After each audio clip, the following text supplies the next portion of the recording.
Welcome to Preethi Renis cooking blog friends. ಇವತ್ತು ನಾವು ಇಡ್ಲಿ ಪುಡಿ ಯಾವ ರೀತಿ ಮಾಡೋದೆಂಬುದಾಗಿ ನೋಡೋಣ. ಅದಕ್ಕೆ ನಾನು ಸ್ಟವ್ ಮೇಲೆ ಬಾಣಲಿ ಇಟ್ಬಿಟ್ಟು 1 ಕಪ್ ಆಗಷ್ಟು ಉದ್ದಿನ ಬೇಳೆ ತೊಗೊತಾ ಇದ್ದೀನಿ. ಇದು ಲೈಟ್ ಬ್ರೌನ್ ಆಗೋ ತನಕ ಹುರ್ಕೊಬೇಕು.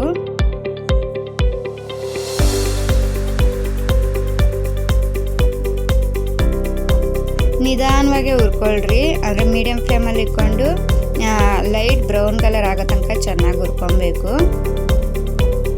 ನೋಡ್ರಿ, ಈ ಥರ ಇನ್ನು ಸ್ವಲ್ಪ ಹುರ್ಬಿಟ್ಟು ಎತ್ಬಿಡೋಣ. ಈಗ ಆಯಿತು.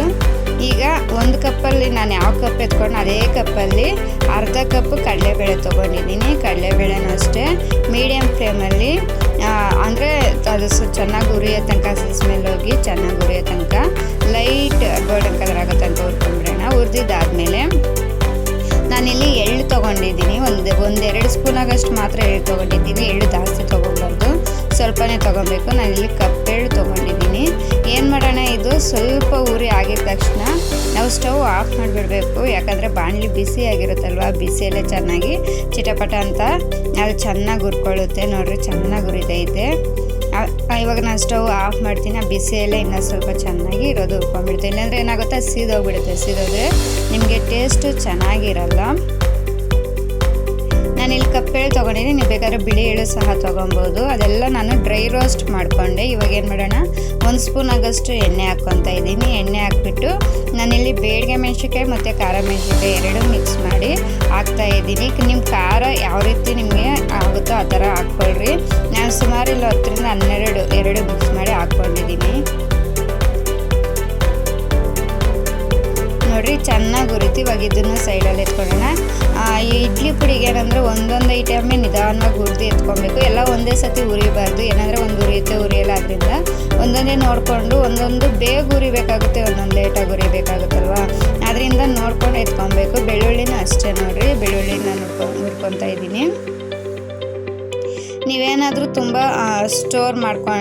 ಮಾಡ್ಕೊಂಡು ಸ್ಟೋರ್ ಮಾಡ್ಕೊಳಂಗಿದ್ರೆ ನೀವು ಬೆಳ್ಳುಳ್ಳಿ ಮತ್ತು ಕರಿಬೇವನ್ನ ಸ್ಕಿಪ್ ಮಾಡ್ಕೊಬೋದು. ನಾನಿಲ್ಲಿ ಸ್ವಲ್ಪನೇ ಮಾಡ್ಕೊಳೋದ್ರಿಂದ ಬೆಳ್ಳುಳ್ಳಿ ಫ್ಲೇವರ್ ಚೆನ್ನಾಗಿರುತ್ತೆ, ಅದರಿಂದ ಹಾಕ್ಕೊತಾ ಇದ್ದೀನಿ. ಇವಾಗ ಕರಿಬೇವು ಅಷ್ಟೇ. ಕರಿಬೇವು ಇದನ್ನು ಚೆನ್ನಾಗಿ ಹುರ್ಕೊಂಬಿಡೋಣ.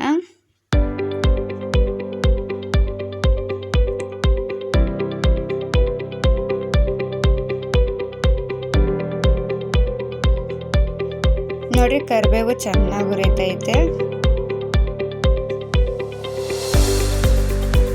ಏನಾದರೆ ಅದು ಹಸಿ ಸ್ಮೆಲ್ಲೆಲ್ಲ ಹೋಗ್ಬಿಟ್ಟು ಗರಿ ಆಗೋ ತನಕ ಚೆನ್ನಾಗಿ ಹುರ್ಕೊಬೇಕು.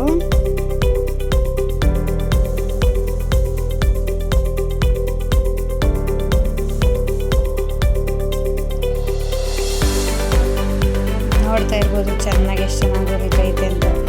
ಅಂದರೆ ಅಲ್ಲಿರೋಂಥ ತೇವಾಂಶ ಫುಲ್ಲು ಹೋಗ್ಬಿಟ್ಟು ಡ್ರೈ ಆಯಿತು ನೋಡಿದ್ರಲ್ವ. ಇವಾಗ ಏನು ಮಾಡೋಣ, ನಾನು ಆ ಬಾಣಲೆಯಲ್ಲೇ ಫುಲ್ಲು ನಾವು ಹುರ್ಕೊಂಡಿರೋಂಥ ಎಲ್ಲ ಇಂಗ್ರೀಡಿಯೆಂಟ್ಸು ಹಾಕ್ಬಿಟ್ಟು ಅದರಲ್ಲೇ ರೂಮ್ ಟೆಂಪ್ರೇಚರೆಲ್ಲ ತಣ್ಣಗಾಗೋಷ್ಟು ಬಿಟ್ಬಿಟ್ಟಿದ್ದೆ. ಇವಾಗ ಮಿಕ್ಸಿಯಲ್ಲಿ ರುಬ್ಕೊಳ್ಳೋಣ ಜಾಗ ಬಿಟ್ಟು. ನಾನು ಅದರಲ್ಲಿ ಇಂಗು ಪುಡಿ ಮತ್ತು ಹುಣಸೆಹಣ್ಣು ಎರಡೂ ಹಾಕಿದ್ದೀನಿ. ನಿಮಗೆ ಅದು ವೀಡಿಯೋ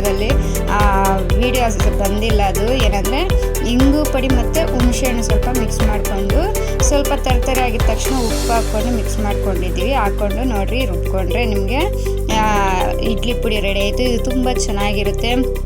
ಇಡ್ಲಿ ಪೌಡ್ರ್ ಸ್ವಲ್ಪ ಹಾಕ್ಕೊಂಡು ತುಪ್ಪ ಹಾಕ್ಕೊಂಡು ಇಡ್ಲಿ ತಿನ್ಬೋದು. ಇಲ್ಲಾಂದರೆ ಇಡ್ಲಿ ಫ್ರೈ ಮಾಡಿಬಿಟ್ಟು ಅದ್ರ ಮೇಲೆ ಪುಡಿ ಚೆಲ್ಲಿಬಿಟ್ಟು ಹಂಗೆ ತಿನ್ಬೋದು. ತುಂಬ ರುಚಿಯಾಗಿರುತ್ತೆ. ಯಾವ ರೀತಿ ಆದರೂ ಬೇಕಾದರೂ ಯೂಸ್ ಮಾಡ್ಬೋದು.